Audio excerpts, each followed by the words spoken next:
Welcome to Bird Media. నేను మీ Pavan Krishnamurthy. Bird Media 22A బాధితుల తరఫున వారి యొక్క సమస్యల్ని తెలుసుకోవడం, వారి పట్ల వారికి మద్దతుగా ఉండడానికి ప్రభుత్వానికి తెలియజేసే విధంగా పనిచేస్తుందన్న సంగతి మీ అందరికీ తెలిసిందే. సో దీంట్లో భాగంగా నేను వీరి పేర్లు కానీ వీరికి సంబంధించినటువంటి వివరాలు కానీ నేను ఎక్కడ డిస్క్లోజ్ చేయట్లేదు. నిన్న మనకు వచ్చినటువంటి ఒక మెసేజ్, సార్ దయచేసి దీనికి న్యాయం చేయండి, ఇది గవర్నమెంట్ వారికి తెలియచేయండి అని చెప్పి. విషయం, సబ్ రిజిస్ట్రార్ ఆఫీస్లో యథేచ్ఛగా లంచాల దందా. కావలిలో ప్రజల అత్యవసరాన్ని ఆసరాగా చేసుకుని రోజుకి లక్షల్లో దోపిడీ. ఐ రిపీట్, కావలిలో ప్రజల అత్యవసరాన్ని ఆసరాగా చేసుకుని రోజుకి లక్షల్లో దోపిడీ.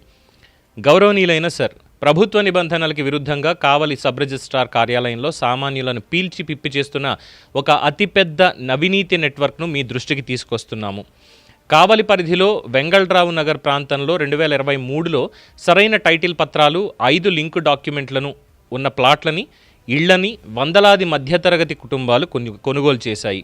గత ప్రభుత్వ హయాంలో నెలకొన్న రిజిస్ట్రేషన్ల నిలిపివేత సమస్యల వల్ల చాలామంది కొనుగోలుదారులు యజమానులకి 90% డబ్బులు చెల్లించి కేవలం అగ్రిమెంట్ మాత్రమే చేసుకోగలిగారు. రిజిస్ట్రేషన్ అయ్యాక మాత్రమే మిగిలిన 10% ఇస్తామని ఒప్పందం కూడా చేసుకున్నారు. ఇటీవల ముఖ్యమంత్రి చంద్రబాబు నాయుడు గారు మంత్రుల నిరంతర సమీక్షలు, ఆదేశాల తర్వాత ఎట్టకేలకి వారం రోజుల క్రితమే మా ప్రాంతంలో రిజిస్ట్రేషన్లు ప్రారంభమయ్యాయి. అయితే ఈ సుదీర్ఘ నిరీక్షణని, ప్రజలు అత్యవసరాన్ని అక్కడ రిజిస్ట్రేషన్ అధికారులు తమకి అనుకూలంగా మార్చుకుని భారీ వసూళ్లకి తెరలేపారు. అవినీతి జరుగుతున్నటువంటి తీరు. అంకణానికి 500 లంచం. అన్ని డాక్యుమెంట్లు లీగల్గా ఉన్నప్పటికీ, కరెక్ట్గా ఉన్నప్పటికీ అధికారులు ఒక అంకణానికి అంటే 72 చదరపు అడుగులకి 500 రూపాయల చొప్పున డిమాండ్ చేస్తున్నారు. దీనివల్ల ఒక చిన్నపాటి ఇల్లు రిజిస్ట్రేషన్ అవ్వాలన్నా ప్రభుత్వ ఫీజులు కాకుండా అదనంగా 15,000 వరకు లంచం సమర్పించుకోవాల్సి వస్తోంది. రోజుకి 10 లక్షల పైనే వసూళ్లు. ఈ కార్యాలయంలో రోజుకి సుమారు 70 రిజిస్ట్రేషన్లు జరుగుతున్నాయి. ఫైల్కి 15,000 చొప్పున లెక్కిస్తే కేవలం ఒక్క కావలి ఆఫీసులోనే అవినీతి అధికారులు రోజుకి 10 లక్షలకి పైగా నల్లధనాన్ని వెనకేస్తున్నారు. బాధితుల పరిస్థితి, ఉదాహరణ మా పరిస్థితే తీసుకుంటే 2023లో ఇల్లు కొని 3 ఏళ్లుగా రిజిస్ట్రేషన్ కాక కొన్ని వ్యక్తిగత సమస్యల వల్ల తీవ్ర ఒత్తిడిలో ఉన్నాము.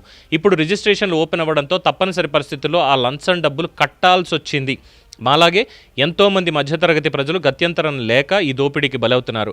ఒక చిన్న కావలి పట్టణంలోనే పరిస్థితి ఇలా ఉంటే ఇక రాష్ట్ర వ్యాప్తంగా ఉన్న మిగతా సబ్ రిజిస్ట్రార్ ఆఫీసులో ఇంకెంత దారుణంగా దోపిడీ జరుగుతోందో ఊహించవచ్చు. దయచేసి ఈ క్షేత్రస్థాయి అవినీతిపై మీ ఛానల్ ద్వారా గళమెత్తి ఈ దోపిడీని ప్రభుత్వం దృష్టికి వెళ్లేలా చేసి సామాన్య ప్రజలకు న్యాయం చేయాల్సిందిగా కోరుతున్నాము. Thank you for letting us know. అయితే మీరు ఒక పని చేయాల్సింది సార్, ఫస్ట్ ఇది మీకు చెప్పి తర్వాత ప్రభుత్వానికి చెప్తాను. చాలా మంచి పని చేశారు మా దగ్గరికి తీసుకొచ్చి. అయితే లాస్ట్లో మీరు ఒక మాట అన్నారు, బాధితుల పరిస్థితికి ఉదాహరణ మా పరిస్థితే తీసుకుంటే అని. అంటే మీరు 2023లో మీరు ఇల్లు కొన్నారు, 3 ఏళ్లుగా రిజిస్ట్రేషన్ కాలేదు, అలాగే మీకు వ్యక్తిగత సమస్యలు కూడా ఉన్నాయి, చాలా తీవ్రమైనటువంటి ఒత్తిడిలో ఉన్నారు. Sorry for that. మీరు ఆ ఒత్తిడి నుంచి త్వరగా బయటపడాలని మనస్ఫూర్తిగా కోరుకుంటున్నాను. అయితే ఈ రిజిస్ట్రేషన్లు ఓపెన్ అవ్వడంతో తప్పనిసరి పరిస్థితుల్లో లంచం డబ్బులు కట్టాల్సి వచ్చింది. మా ఛానల్కి మీరు పంపించారు, ఆ వాట్సాప్ నెంబర్ ఉంది, చూసి పంపించారు. అలాగే ఆంధ్రప్రదేశ్ రాష్ట్రంలో ఏసీబీ అనేది కూడా ఒకటి ఉంది. మీరు ఒకసారి ఆ లంచం అడిగినప్పుడు ఏ రూపేణా ఇచ్చారో, ఎలా ఇచ్చారో అనేది మనకు తెలియదు, కానీ అలా అడిగారు అన్నప్పుడు ఒక్కసారి ఏసీబీ వారికి కనుక ఫోన్ చేసి ఉంటే ఆ అవినీతి అధికారులని పట్టుకోవడం అక్కడే అనేది బయటకు వచ్చి ఉండేది. అట్ ద సేమ్ టైం మొత్తం సోషల్ మీడియా కదా, మొత్తం మీడియాలో అలాగే ప్రభుత్వంలో కూడా కథలకి చాలా బలంగా ఉండేది. అండ్ అట్లీస్ట్ ఇప్పుడు దీన్ని చేయడం వల్ల ఏమవుతుంది అంటే అక్కడ ఉన్నవాళ్ళు జాగ్రత్త పడిపోతారు. అంటే ఒకసారి అవినీతికి అలవాటు పడినవాడు దాని నుంచి బయటికి రాలేడు అనుకోండి, ఏదో ఒక చోట దొరుకుతాడు. అది కావాలవ్వచ్చు, లేదంటే నెల్లూరు అవ్వచ్చు, సూళ్ళూరుపేట అవ్వచ్చు, నాయుడుపేట అవ్వచ్చు, ఇంకోపేట అవ్వచ్చు, ఎక్కడైనా అవ్వచ్చు. లూప్ హోల్స్ వెతుకుతారు, లూప్ లైన్స్ వెతుకుతారు, పక్కదారులు వెతికి ఎలాగో కానిస్తూనే ఉంటారు. బట్ యా, డెఫినెట్లీ మీరు ఏసీబీ వాళ్ళకి ఒకసారి ఫోన్ చేసి ఉండాల్సింది అనేది ఒక చిన్నపాటి మాట నాకు అనిపించింది. అట్లీస్ట్ మీరు ఎప్పుడు ఇచ్చారు, ఎవరికి ఇచ్చారు అనేటువంటి విషయాలైనా ఇప్పుడు ఏసీబీ వారికి మీరు ఫోన్ చేసి చెప్పొచ్చు. ఆ ప్రయత్నం మీరు చేయండి. మీరు ఈ వీడియో చూస్తారని నాకు తెలుసు, మీకే చెప్తున్నది. సరే, ఇక ప్రభుత్వం దగ్గరికి వస్తే మంత్రి అనగాని సత్యప్రసాద్ గారికి, సార్ రెవెన్యూ మినిస్టర్ మీరే, సో ఈ కావలి సబ్ డివిజన్కి సంబంధించినటువంటి దాంట్లో సబ్ రిజిస్ట్రార్ దీంట్లో ఇలా జరుగుతోంది అని ఒక బాధితుడు ఇలా పంపించున్నాడు. డిస్క్లోజ్ చెయ్యను నేను, అఫీషియల్స్ నుంచి కాల్ వస్తే తప్ప నేనైతే ఇది డిస్క్లోజ్ చేయను, ఈ కాంటాక్ట్ డీటెయిల్స్ అవి. అండ్ డెఫినెట్లీ ప్రభుత్వం దీని మీద దృష్టి పెట్టాలి. అంకణానికి 500 చొప్పున ఒక చిన్నపాటి ఇంటికి 15,000 అంటే ఆ లెక్కన దేనికి ఎంత వసూళ్ళు అవుతున్నాయి. కేవలం కావలిలోనే ఇంత అయితే మరి ఈ రిజిస్ట్రేషన్స్ ఓపెన్ చేసినటువంటి చోట ఇంకెంత జరుగుతున్నాయో ఈ అవినీతి కార్యక్రమాలు. ఒకసారి ప్రక్షాళన వైపు అడుగులు వెయ్యాలి అనేది చెప్పదగినటువంటి ఒక మాట. అండ్ డెఫినెట్లీ చర్యలు తీసుకుంటారని ఆలోచిద్దాం. అండ్ ఇక మిగతా చోట్ల ఎక్కడున్నా సరే ఫస్ట్ ఆఫ్ ఆల్ ఇలాంటి పరిస్థితి మీకు ఏమైనా ఎదురైతే మీకు ఏసీబీ ఆంధ్రప్రదేశ్ వారి టోల్ ఫ్రీ నెంబర్లు కానీ ఇవన్నీ ఉంటాయండి. ఇప్పటికీ వాళ్ళు చెప్తున్నారు, ఏసీబీ వాళ్ళు, ప్లీజ్ మీరు కాల్ చేయండి, ఇలాంటి అవినీతి అధికారులు ఎవరున్నా సరే కాల్ చేయండి అని. ఒక పక్కన తెలంగాణలో చూస్తే ఏసీబీ వాళ్ళు పట్టుకున్న ప్రతి అధికారి కూడా 100 కోట్లు తక్కువ వెనకేసుకోవాలి. మార్కెట్ వాల్యూ ప్రకారం అనుకోండి, ఇంకోటి అనుకోండి, 100 కోట్ల అనకొండలు రోజుకొక్కొక్కటి బయటపడుతున్నాయి తెలంగాణ సంపద.